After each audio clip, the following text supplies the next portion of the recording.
G'day viewers, this afternoon we're going to be cooking chili corn carne in Razorback's kitchen.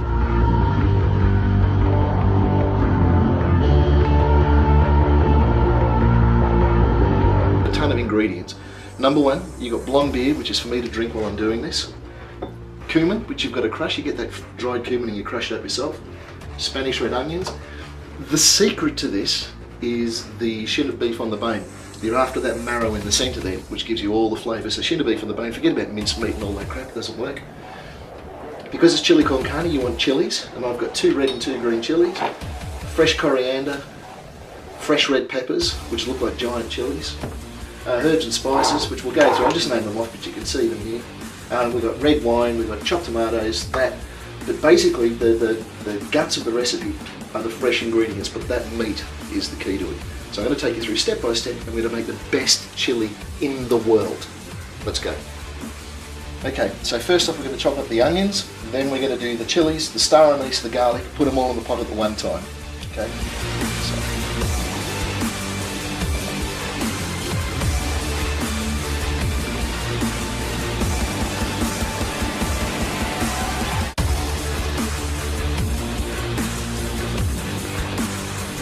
Okay, so the next thing we're going to do is heat up the pan, put a bit of olive oil in it. Some people say not to use olive oil because you don't want the flavour of the oil. That's bullshit. You want the olive oil because it tastes great. Right, grab your onions, chuck them in. Bish bash bosh. Just get them in there. Done. Next thing we're going to do is do the chilies. So I've got 2 big, these are Asian chilies. Thai chilies I think they are. Not 100% sure, but they're big nonetheless. Just going to turn down the temperature of those onions. Right, cut them down the middle. You'll see all the seeds and stuff. You want to get rid of those seeds. Okay.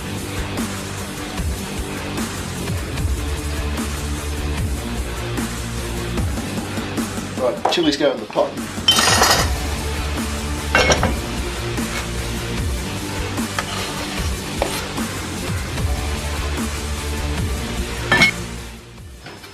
Next, this is probably one of the most important ingredients out of everything, is the coriander. Is that you've got to chop these bits off there, right? Take it, put it over here, put it under the running water, because you want these stalks. This is an incredible bit of flavour that you're going to get that other recipes don't have. I didn't invent this, Jamie Oliver did. The flavour that comes out of this, the smells that we're getting now, but especially when it goes in the pot, are just ridiculous. Stir it. Look at this. Honestly, straight away, you just know that you're cooking something beautiful. Right, see the garlic? It's like a little solid chunk of garlic. They're absolutely beautiful. But look, if you find you've got too much garlic in your recipe, you're not doing anything wrong, because you can't really have too much garlic. It just tastes fantastic. Right, that's actually on very, very low because I want to sweat things off. I don't want to cook them actually. Right, they're going to cook for about 8 hours, so it doesn't matter. Into that mix on the thing, 4 star anise.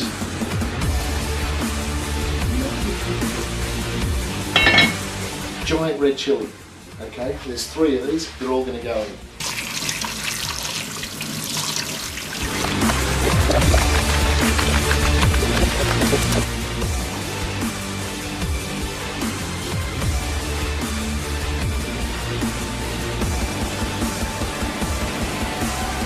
When you look into the pot now, what you've got is you've got the green of the coriander, you've got the star anise, you've got the red of the peppers, the beautiful Spanish onions. All these flavours are just going to come together, and you just don't rush it. And I'm just going to let that cook off for half an hour with the lid on, or maybe a little bit longer. It's got to reduce a lot, otherwise I can't fit any more in the pot. So what we're going to do now is add the herbs and spices. So a teaspoon of cinnamon. I'm going to put 2 teaspoons of smoked paprika in there. I'm going to put a big teaspoon of chili powder in it. Well, cumin is what gives chili its unique flavour. That's it. So there's a heap of cumin in there as well. A bit of a handful of bay leaves. Right, I'm going to put some Worcestershire sauce in here as well. Right, tomato ketchup. Right, just about a little bit of that. We've got the Marmite. Half a teaspoon of Marmite, a big half a teaspoon mind you. Wipe it off with a bay leaf into the pot. Stir it all up. Anytime you want to, you can actually up any of those spices. So if you want it hotter, you can add more chili. If you want more smoked paprika, you can't go wrong when you add that. They're all beautiful flavours. If one's a little bit more than the other, it doesn't matter. It tastes fantastic. You're going to let that sweat off a bit longer. The ingredients have been on the hob now for about the last half an hour. They should have reduced down beautifully, and we're going to have a check. Come over here. Yep, there you go. So we've got a liquid forming, which is what we wanted. I've actually added no liquid into that at all. This liquid has all come from vegetables that are in there. So now the next thing is salt up the beef. Right, so what I'm doing now is I'm going to rub some olive oil into the beef. Yep. Sea salt. Alright, rub that on.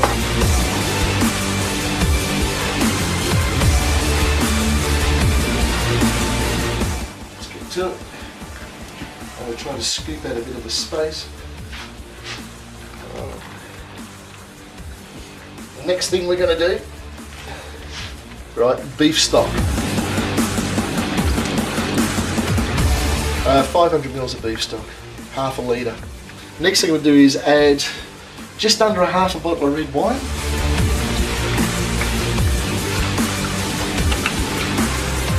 What we're going to do now is add a tin of tomatoes. Right.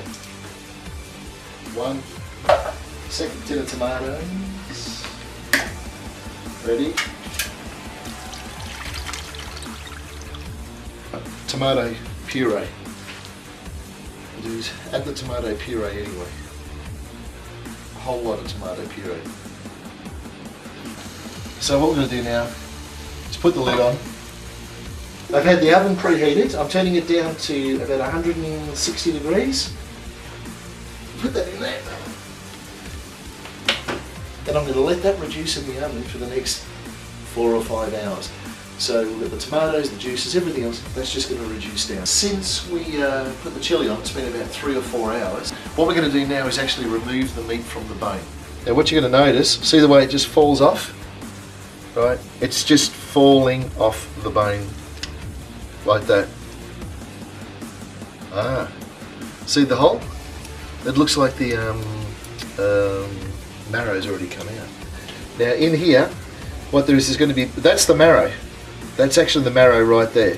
That's the flavoursome bit. And what will happen is that'll just disintegrate into the meat. I've removed all the fat from the meat after removing it off the bone. So now what I'm doing is I'm adding the kidney beans. The thing is with the kidney beans, make sure you wash them thoroughly before you put them into the chili. That's 2 cans of kidney beans that have been thoroughly washed.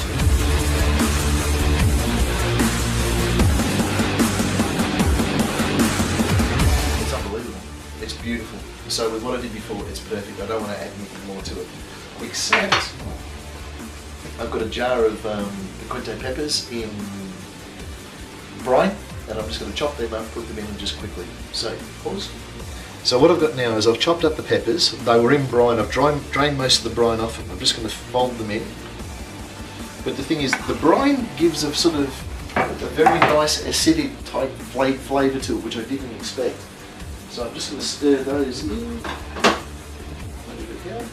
So then what I'm going to do is put that back in the oven for another 2 hours and come back to it and remove the excess fat that I don't want, and that should be just about perfect.